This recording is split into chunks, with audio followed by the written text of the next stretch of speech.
आओ मित्रों, चलते हैं एक और आज नई कहानी के साथ। लाइक एंड सब्सक्राइब करें और कमेंट में जय हनुमान लिखें। महाभारत युद्ध एक विनाशकारी घटना थी, जिसने केवल साम्राज्य और राज्य व्यवस्था को ही नहीं, बल्कि अनगिनत परिवारों की संरचना और जीवन को भी तहस नहस कर दिया। इस युद्ध में लाखों सैनिकों के मारे जाने के कारण न केवल हस्तिनापुर और कुरुक्षेत्र क्षेत्र में, बल्कि पूरे भारतवर्ष में सामाजिक, सांस्कृतिक और मानसिक अव्यवस्था फैल गई। विशेष रूप से उन महिलाओं का जीवन कठिन हो गया, जिन्होंने अपने पति, पुत्र और अन्य रिश्तेदारों को युद्ध में खो दिया था। इस तरह की विधवाओं की संख्या इतनी अधिक थी कि उनका दर्द और दुख पूरे समाज पर भारी पड़ा। युद्ध के बाद विधवाओं की स्थिति। महाभारत युद्ध के बाद विधवाओं की स्थिति अत्यंत दयनीय हो गई थी। युद्ध ने महिलाओं को केवल मानसिक और भावनात्मक आघात नहीं दिया, बल्कि उनका सामाजिक और आर्थिक आधार भी छीन लिया। उस समय के समाज में, विशेष रूप से कुलीन वर्ग की महिलाओं का जीवन उनके पतियों और परिवार पर निर्भर था। पति या पुत्र के बिना उनका जीवन बहुत कठिन हो जाता था, क्योंकि उन्हें समाज में अकेला और असुरक्षित माना जाता था। सामाजिक परिप्रेक्ष्य में विधवाओं की स्थिति। महाभारत के युग में महिलाओं के जीवन में पतिव्रत धर्म का बहुत महत्व था। समाज में विधवाओं को सामान्य रूप से अपमान और तिरस्कार की दृष्टि से देखा जाता था। वे अपने पति के बिना जीवन में एक प्रकार की असहायता का सामना करती थीं। उन्हें समाज से लगभग अलग थलग कर दिया जाता था, और उनका पुनर्विवाह करना भी सामाजिक रूप से स्वीकृत नहीं था। कई विधवाओं को परिवार की संपत्ति और अधिकारों से भी वंचित कर दिया जाता था। युधिष्ठिर का शासन और विधवाओं के लिए व्यवस्था। महाभारत के युद्ध के बाद जब पांडवों ने हस्तिनापुर का राज्य संभाला, तब युधिष्ठिर ने धर्म और न्याय के मार्ग पर चलकर राज्य का संचालन किया। उन्होंने युद्ध के बाद समाज के पुनर्निर्माण का प्रयास किया। युधिष्ठिर धर्मराज थे और उन्होंने युद्ध की भयावहता को समझते हुए राज्य की विधवाओं और युद्ध से प्रभावित लोगों के लिए मदद की व्यवस्था की। यह माना जाता है कि उन्होंने विधवाओं के पुनर्वास के लिए कुछ ठोस कदम उठाए, जैसे कि उनकी आर्थिक स्थिति को सुधारने की कोशिश और उन्हें समाज में सम्मान दिलाने का प्रयास। परंतु उस समय के सामाजिक ढांचे के कारण विधवाओं के जीवन में बहुत अधिक बदलाव नहीं आया। हालांकि युधिष्ठिर का शासन न्यायपूर्ण था, फिर भी समाज के प्रचलित नियम और परंपराएं उनकी सहायता में बहुत बड़ी बाधा बनी। अधिकांश विधवाओं को अपने जीवन के शेष समय को कष्ट, अकेलेपन और त्याग में बिताने के लिए मजबूर होना पड़ा।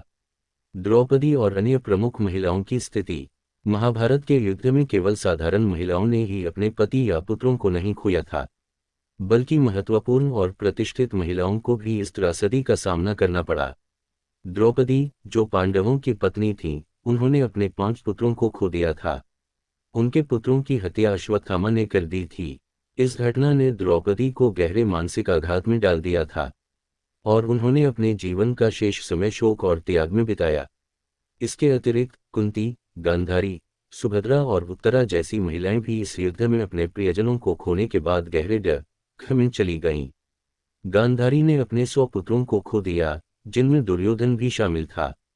गांधारी ने युद्ध के बाद भगवान श्री कृष्ण को श्राप दिया कि यादव वंश भी इसी प्रकार नष्ट हो जाएगा, जैसे कौरव नष्ट हुए थे। कुंती ने अपने पुत्र कर्ण के मारे जाने का दुख सहा, जिसे उन्होंने जन्म के बाद छोड़ दिया था और जिसने युद्ध में पांडवों के विरुद्ध लड़ाई लड़ी थी। पुनर्विवाह और समाज में स्थिति। महाभारत काल में विधवाओं का पुनर्विवाह एक दुर्लभ घटना थी, विशेषकर उच्च वर्ग में। शास्त्रों और परंपराओं के अनुसार विधवाओं को अपने पति के बिना जीवन बिताने का आदेश था। पुनर्विवाह को अस्वीकार्य माना जाता था, खासकर क्षत्रिय वर्ग की महिलाओं के लिए। हालांकि कुछ अपवाद भी हो सकते हैं, लेकिन समाज का सामान्य दृष्टिकोण यही था कि विधवाओं जीवन भर तपस्या और एकाकी जीवन है। इस कारण युद्ध के बाद की विधवाओं का जीवन अत्यंत कठिन हो गया था। धर्म और त्याग का मार्ग। कई विधवाओं ने युद्ध के बाद अपना जीवन धर्म और तपस्या को समर्पित कर दिया। गांधारी, जिन्होंने अपने सभी पुत्रों को खो दिया था, ने अपना जीवन तपस्या और धार्मिक कृत्यों में बिताने का निश्चय किया। उन्होंने अपनी आंखों पर पट्टी बांधकर रहने का संकल्प लिया, और अंततः वे वनवास चली गईं। इसी प्रकार अन्य कई विधवाओं ने भी अपना जीवन धर्म और तपस्या के मार्ग पर चलते हुए बिताया। आर्थिक और मानसिक संघर्ष। युद्ध के बाद विधवाओं को आर्थिक संकट का भी सामना करना पड़ा। कई महिलाएं अपने पति के गुजर जाने के बाद आर्थिक रूप से असहाय हो गईं। कृषि, व्यापार और अन्य कामकाज में उनकी कोई सीधी भूमिका नहीं थी। और उन्हें परिवार की संपत्ति में कोई अधिकार नहीं दिया जाता था। इस कारण वे समाज के दान और भिक्षा पर निर्भर हो गईं।